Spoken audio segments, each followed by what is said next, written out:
లంబసింగి లేదా లంబసింగి విశాఖపట్నం మన్య ప్రాంతంలోని చింతపల్లి మండలంలో మారుమూల ప్రాంతం. ఇక్కడ చలికాలంలో అత్యల్ప ఉష్ణోగ్రతలు నమోదవుతాయి.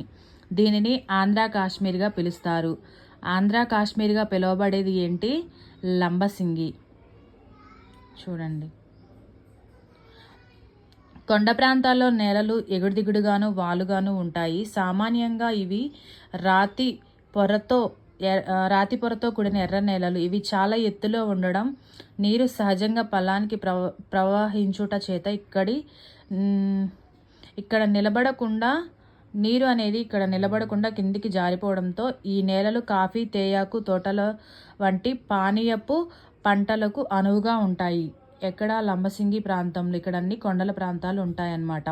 ఆంధ్ర కాశ్మీర్గా కూడా ఈ ప్రాంతాన్ని పిలుస్తారు. ఇక్కడ కాఫీ, తేయాకు అనేది పానీయపు పంటలు అనేవి అత్యధికంగా